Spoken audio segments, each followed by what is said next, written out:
Hey guys, Comfy Scott here, and today I want to talk about the spirit nerfs, whether intentional or not. She is actually nerfed.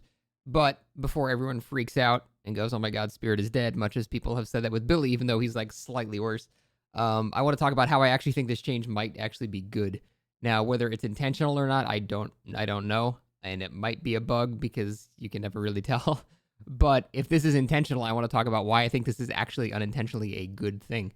So here is the change that is being discussed right now. You can basically sort of track every second or two where the spirit is based on the fact that you can hear her like hey sound. So here's an example of me basically perfectly tracking a spirit just with sound. There, there. So if you watch it again, you can see how the audio shifts. It pans from the right to the left. So I can pretty much track where she is. And you might think, oh my god, well that's it. Spirit is super dead now, right? Survivors can kind of track where she is. Well, the thing is, you can't exactly track where they are. The sound effect, the heh sound only happens like every second. So there are lapses in it. But let's look at the actual reality of this situation. So yes, I can track she's there and I can track she's next to me. What does that do for me though? In this scenario, the spirit just uncloaks here and just hits me in the face anyway. She still moves basically twice as fast as the survivor, and she's still invisible, so you can't, like, pre-spin it or anything like that. So the thing is, does this actually really change anything? Because in this scenario, I still get hit.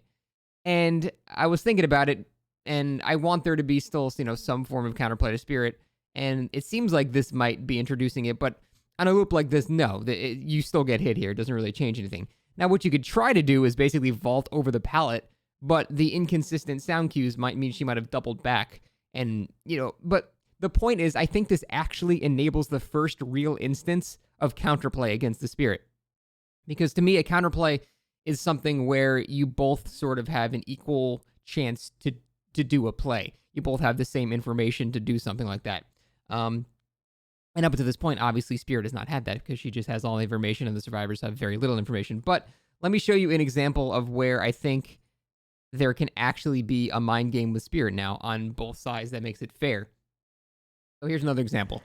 Listening. There. So about a second and a half into her power, I get a cue that she's right here. And that's basically the only cue that I get. But the thing is, nope, she's actually back here. And the reason was, what happened there is, so this is how the spirit can now do a mind game because it has sort of equal counterplay. She went to here, and then that's the last sound I heard because, like I said, it's not a consistent sound. It's the last sound I heard, so I assumed she was going to be right behind me. And then I go back this way, but she had already doubled back there, and now she's behind me, and I just get hit. So that's my point. This actually enables it so the survivor actually has to kind of, make a read on whether the spirit is going to double back or not, and then the spirit can choose to go forward or double back. So there's a bit more of an even exchange of potential there.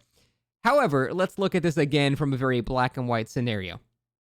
So the first time I hear her sound is right there. But the thing is, at that point, she would be right here, and a good spirit knows that you can make this lunge out of her power. So again, in this scenario, does it actually matter? Because if I was playing spirit, I would see this grass move, and I would just lunge and hit me before I got to the pallet. So even if she didn't double back, the spirit still kind of wins in this scenario. So it still vastly benefits the spirit in basically every way. But there is this small nugget of potential now because you have a rough idea of which way she's going. So if anything, what this will make a lot weaker is the stupid standstill mind game, which fuck that thing. I hated that.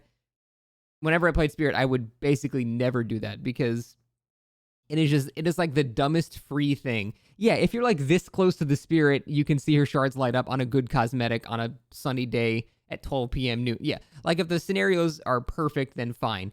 But for the most part, it's not realistic to know when she goes into her power. But now you actually sort of have an idea because if you're looking at her, you will suddenly hear her sound shift to the right or the left, which indicates she must be using her power. So that's my favorite part about this change is that you have some indication that she's using her power now.